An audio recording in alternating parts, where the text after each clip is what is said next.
দেখুন কয়েকদিনে কত আগাছা জন্মেছে। ফুল গাছগুলোর গোড়ায় এই আগাছাগুলো থাকলে গাছের পুষ্টি কমে যায়। তাই আজকে প্রথম কাজই হলো এই অবাঞ্ছিত ঘাস আর আগাছাগুলো একে একে পরিষ্কার করা। পরিচ্ছন্নতা যেমন আমাদের জীবনে প্রয়োজন, গাছেরও ঠিক ততটাই জরুরি। আগাছা পরিষ্কার শেষে এবার তৃষ্ণার্ত গাছগুলোকে পানি দেওয়ার পালা।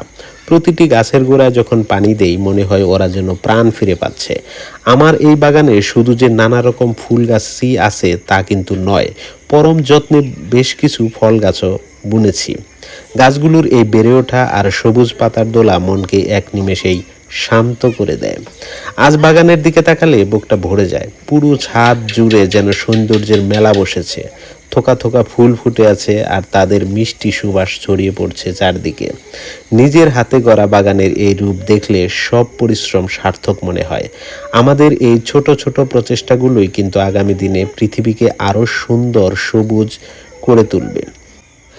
ব্যস্ত জীবনের ক্লান্তি দূর করতে প্রকৃতির চেয়ে বড় ঔষধ আর কি হতে পারে।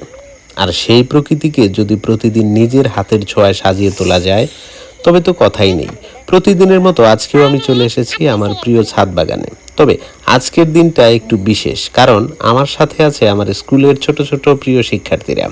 ওদেরকে সাথে নিয়ে সবুজের মাঝে সময় কাটানো, গাছপালাকে ভালোবাসতে শেখানো, এই এক অন্যরকম আনন্দ।